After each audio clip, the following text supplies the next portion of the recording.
Long before a bridge crossed the Tacoma Narrows, water shaped movement around this part of Washington state. An archival photograph from July 26, 1898, looks across the Tacoma waterfront from Point Defiance Park. A steamship, the Multnomah, sits on the water below. Point Defiance stands at the northern entrance to the Narrows, where the passage constricts between the surrounding shores. The location's name reflects its strategic geography. Commander Charles Wilkes described the narrow passage as naturally suited to the defense of Puget Sound. The Hudson's Bay Company had used another name, Point Ryan, but that name did not endure. This photograph predates the 1940 bridge by more than 4 decades. It does not show the future construction site or the events that would make the Narrows internationally famous. It establishes something more fundamental. This was a landscape divided and connected by water. Seen from above in a later image, the geographic challenge becomes clearer. Tacoma occupies one side of the waterway. Communities on the opposite shore lie beyond a channel narrow enough to invite a bridge, but substantial enough to make that bridge an ambitious undertaking. The modern crossing visible here belongs to a later period. The original bridge of 1940 no longer exists, yet the aerial perspective explains why this location mattered. A permanent road connection could turn a water barrier into a direct transport route across the Narrows. The bridge would have to span open water while leaving the passage beneath it unobstructed. A suspension bridge offered a way to carry a long central span from cables supported by towers and anchored on the shores. But selecting a suspension bridge did not settle every engineering question. Its proportions, stiffness, weight, and response to moving air would all prove consequential. On the western side of the crossing is Gig Harbor, a community on the shore of Puget Sound. Today it is linked to Tacoma by State Route 16 and the Tacoma Narrows bridges. This later photograph cannot show what Gig Harbor looked like in 1940, nor can it reveal what individual residents thought about the proposed bridge. It does, however, represent the regional connection the crossing was intended to provide. The Tacoma Narrows Bridge was therefore more than an isolated structure.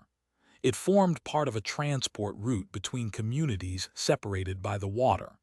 Its success or failure would affect whether that promised connection remained open. To create it, engineers drew upon a rapidly developing tradition of long-span suspension bridge design. The Manhattan Bridge in New York opened to traffic on December 31, 1909. Its designer, Leon Moisseiff, would later design the original Tacoma Narrows Bridge. The two bridges should not be treated as identical. They crossed different waterways and were built under different conditions. But the Manhattan Bridge places Moisseiff within an established generation of suspension bridge engineering. In a suspension bridge, the roadway hangs from vertical suspenders attached to the main cables. Those cables pass over the towers and transfer their loads toward anchorages. The system makes long spans possible without a line of supporting piers beneath the roadway. The deck must do more than carry traffic. It must remain stable as loads change and as wind moves around it. A bridge can be strong enough to support its expected weight while still behaving in ways its designers did not fully anticipate. At Tacoma, the coming structure would be visually striking and unusually slender. Its construction would turn an engineering proposal into steel, cable, and concrete. Within months of opening, its movement would become impossible to ignore. By January 1940, construction had reached one of the defining stages of a suspension bridge, spinning the main cables. A photograph dated January 10th records work on the first wire.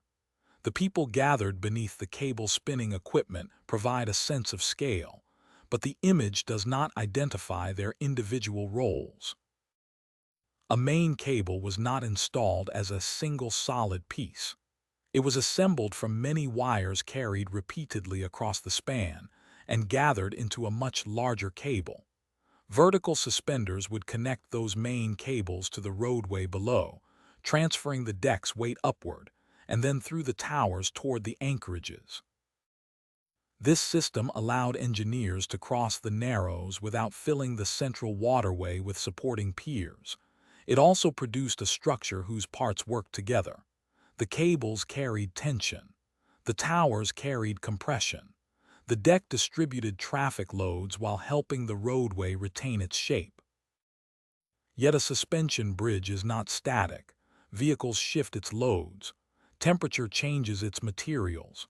Wind flows around and across its deck. How much that deck bends or twists depends partly upon its stiffness, not merely its strength. Tacoma's bridge was taking shape as a long, narrow structure. Its appearance would become one of its attractions. Its flexibility would become one of its defining characteristics. By the end of June, the bridge was ready to be presented to the public. The surviving opening program has 38 pages. Its cover places the Tacoma Narrows Bridge alongside ceremonies from McCord Field. Prepared for an official celebration, it represents the confidence surrounding the completed project. That confidence was understandable. The bridge created the permanent road connection the region had sought, and the central span appeared to float above the water with remarkable economy of material. But an opening program records a moment of ceremony, not a technical verdict. It cannot tell us how the bridge would behave during every combination of traffic and wind, nor does it establish that everyone involved held the same expectations about its performance. The completed bridge had already moved under wind. Its vertical undulations would earn it the nickname Galloping Gertie. The movement was conspicuous, but conspicuous movement was not the same as an expectation of collapse. A structure can deform and then return to position while remaining within what observers believe to be a manageable condition. The crucial question was whether the behavior being observed had been fully understood. On July 1, 1940, vehicles and crowds filled the new Tacoma Narrows Bridge. The opening day photograph looks directly along the roadway. Slender towers rise over a narrow deck, with the main cables curving between them. Nothing in the still image proves that the deck was moving at that moment. What it does establish is the bridge in service, carrying the public across the water it had been built to overcome. Its working life would be extraordinarily brief. During the following months, motorists and observers became familiar with the roadway's vertical motion. Different portions of the span could rise and fall as wind passed across it. Attempts were made to control the movement, but the bridge remained flexible. These oscillations must not be confused automatically with the motion that ultimately destroyed the span. The familiar galloping involved predominantly vertical movement. On the day of the collapse, the bridge entered a more destructive torsional motion, with the deck twisting so that one side rose while the other fell. That distinction would become central to understanding the disaster.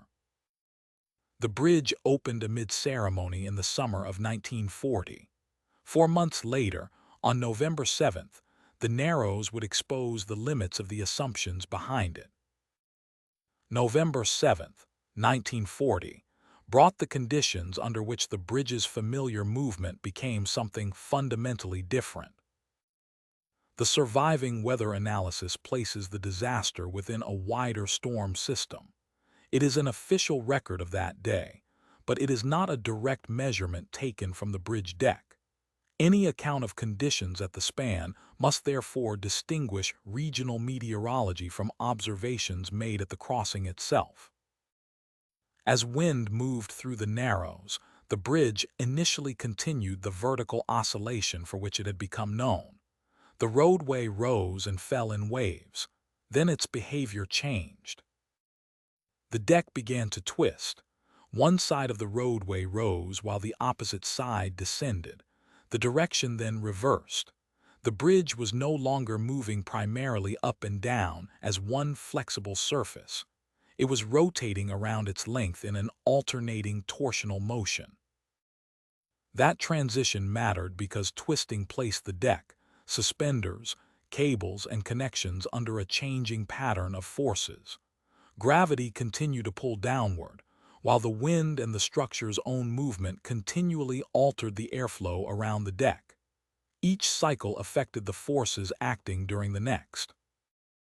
The motion persisted as the structure deteriorated. Sections of the roadway eventually broke away and fell into the Narrows. The central span was lost only 4 months after the bridge had opened. The still weather chart cannot show that destruction. It anchors the account to the correct date while the narration reconstructs only the supported sequence. Sustained wind, vertical oscillation, a transition to torsional movement, structural failure and collapse.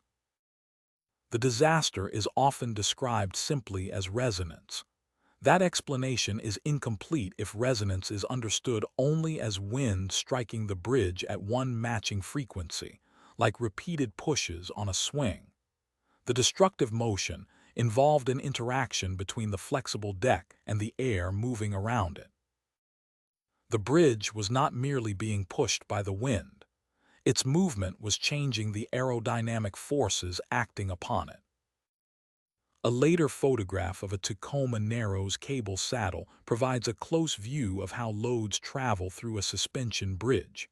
It is not identified as surviving hardware from the collapsed span, and the saddle itself was not the cause of the disaster. Its value is explanatory. The main cables pass over saddles at the tops of the towers. From the cables, vertical suspenders carry the roadway. In ordinary service, loads move through this connected system toward the towers and anchorages. The 1940 failure demonstrated that analyzing those loads was not enough. Engineers also had to understand the bridge as an aerodynamic system. Air meeting a bridge deck separates and flows around its surfaces. The exact forces produced depend upon the deck's shape, the wind, and the deck's movement. If the deck begins to rotate, the airflow changes. That altered airflow can apply forces that reinforce the rotation instead of suppressing it. This feedback is central to torsional aeroelastic instability. The word aeroelastic describes the interaction between aerodynamic forces and an elastic structure. The bridge moves because of the air. Its movement then changes the air's effect upon it. Under unstable conditions, energy enters the motion faster than the structure can dissipate it. That is different from claiming that one isolated gust simply snapped the bridge. It is also more precise than treating every visible oscillation as the same phenomenon. The earlier vertical galloping and the final torsional movement were related to the bridge's flexibility, but they were not identical modes of motion. Tacoma's narrow deck offered comparatively little resistance to twisting. Once the destructive torsional oscillation developed, the repeated deformation exceeded what the structure could sustain. The collapse did not prove that suspension bridges were inherently unsafe. It revealed that strength calculations made without an adequate understanding of aerodynamic stability could leave a critical form of behavior unaddressed. The wreckage removed the crossing. The evidence transformed the engineering problem. Any replacement would have to do more than carry its static loads. It would need a deck whose stiffness and aerodynamic behavior were treated as essential parts of the design. The collapse left the Tacoma Narrows without the permanent road connection that had opened only 4 months earlier. A replacement bridge opened in 1950. This historic American engineering record photograph was taken in 1993, not during the opening year. It shows the structure built after the disaster, with a deck visibly deeper and more substantial than that of its predecessor. The replacement was not simply a reproduction of the lost bridge. The failure had demonstrated that a long suspension span required resistance to twisting, as well as sufficient strength to carry its expected weight. Greater structural depth could increase torsional stiffness. Open truss construction could also allow air to pass through the deck rather than forcing the flow around solid sides. These approaches addressed the interaction between wind and structure that the original design had failed to control. The change represented an important shift in engineering priorities. Economy and slenderness remained desirable, but they could not be pursued without considering aerodynamic stability. Tacoma had shown that a completed load calculation did not describe every force a flexible bridge might encounter. Engineers needed to examine not only how much wind pressure a structure could withstand, but how airflow might excite movement, and how that movement could alter the aerodynamic forces in return. Viewed from Narrows Park in 1993, the replacement bridge crosses the same waterway as the lost span. Its setting is familiar, but the engineering knowledge behind it had changed. The disaster encouraged closer study of suspension bridges as dynamic systems. Stiffness, damping, deck geometry, and airflow all became part of the stability problem. Damping describes the processes through which movement loses energy. A structure with adequate damping can settle after being disturbed. If aerodynamic forces add energy faster than it can be dissipated, however, an oscillation can grow. That principle extends beyond Tacoma. Every long bridge has its own geometry, materials, wind environment, and modes of movement. The lesson was not that one design rule could guarantee safety everywhere. It was that aerodynamic behavior had to be investigated for the particular structure being built. Physical testing offered a way to do that. Scale models could be exposed to controlled airflow so engineers could observe pressure, vibration, and twisting before committing a full-sized bridge to the real wind. The replacement crossing, therefore, represented more than restored transport. It stood within a new understanding of what suspension bridge design had to account for. Decades later, the Narrows crossing entered another period of construction. This image from January 2007 shows the established bridge beside a new parallel span taking shape. The project was not another reconstruction of the 1940 bridge. It added a second modern crossing alongside the 1950 replacement. The photograph makes the different generations visible. One tower belongs to the bridge that restored the route after the disaster. Another was being completed for the new span. By this point, aerodynamic analysis was an established part of long-span bridge engineering. Designers could combine structural calculations, model testing, and knowledge accumulated from earlier bridges. Tacoma remained relevant because its failure had made the consequences of overlooking dynamic wind behavior exceptionally clear. That legacy should not be overstated. The 1940 collapse did not create every modern testing method, nor did one disaster resolve every question about bridges and wind. It supplied unusually visible evidence that established assumptions were insufficient. The correct response was not to abandon suspension bridges. It was to investigate them more completely. On July 15, 2007, the new Tacoma Narrows Bridge reached its opening celebration. The event echoed the public milestone of 1940, but the crossing now consisted of two parallel spans built in different eras. The older bridge was converted to carry westbound traffic, while the newer bridge carried the opposite direction. The contrast is significant. In 1940, a single exceptionally slender span had provided the new road connection. By 2007, the site held a paired system shaped by decades of engineering development and growing transport demand. The celebration photograph cannot prove how either bridge performs in extreme wind. Appearance alone is not a safety assessment. What it records is the continuation of the crossing, a site once defined by catastrophic failure, now occupied by infrastructure developed across successive generations. The 1950 bridge restored the route. The 2007 span expanded it. Together, they demonstrate that the lasting response to failure was neither denial nor retreat, but redesign, testing, and continued construction informed by evidence.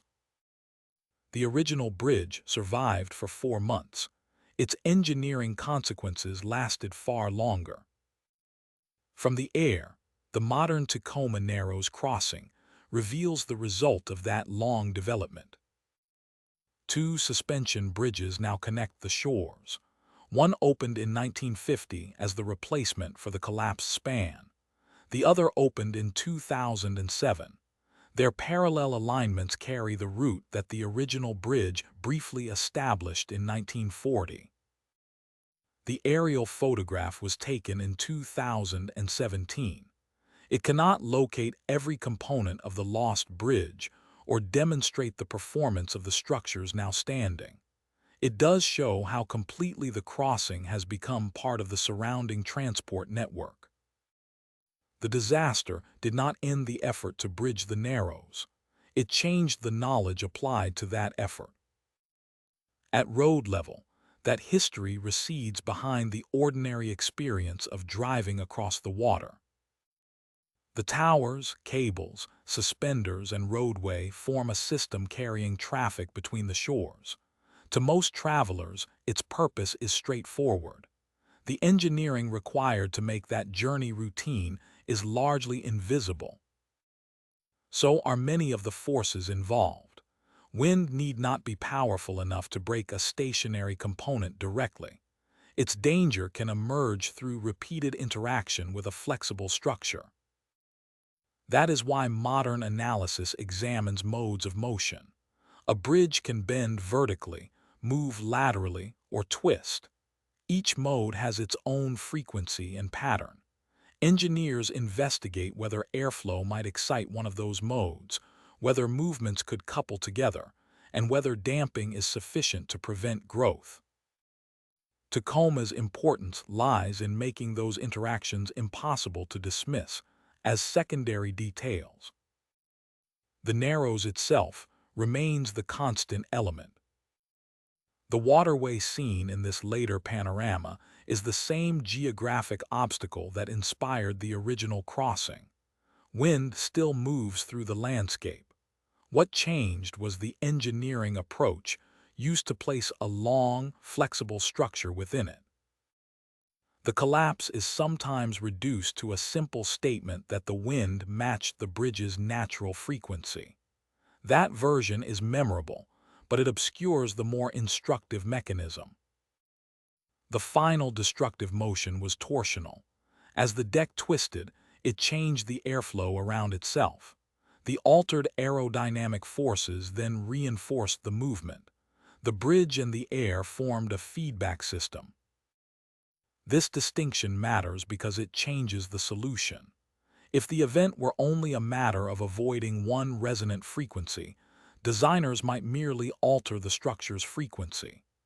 Aeroelastic instability requires broader attention to deck shape, stiffness, damping, and the way forces develop as the bridge moves. The modern roadway offers no visible demonstration of the calculations, models, and tests behind it. That work takes place before a bridge carries traffic. Wind tunnel studies can expose a model to different wind speeds and angles. Engineers can examine the complete bridge or isolate a section of its deck. They can measure forces, identify unstable motion, and compare proposed changes before construction.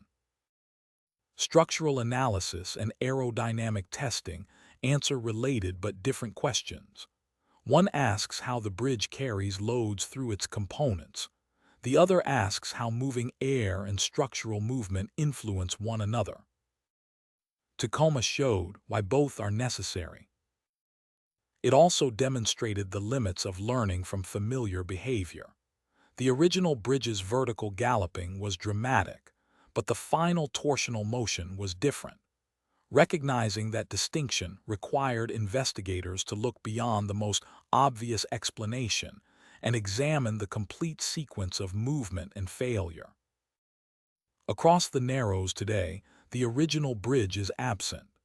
Its replacement and the later parallel span occupy the crossing, while the 1940 structure survives through photographs, records, engineering studies, and the extraordinary documentation of its collapse.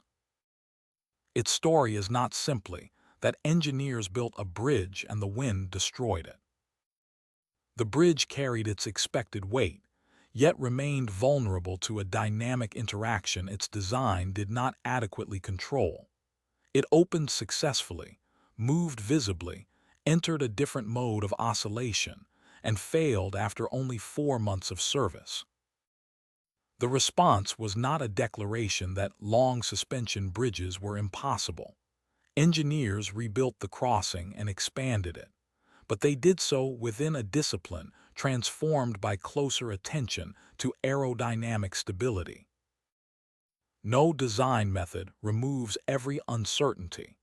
Engineering advances by testing assumptions against evidence, especially when the evidence reveals that an accepted model is incomplete. That is the enduring meaning of Tacoma Narrows. The bridge that collapsed in 1940 was lost to the water. The failure it exposed became part of every serious attempt to understand how a bridge and the wind can move together.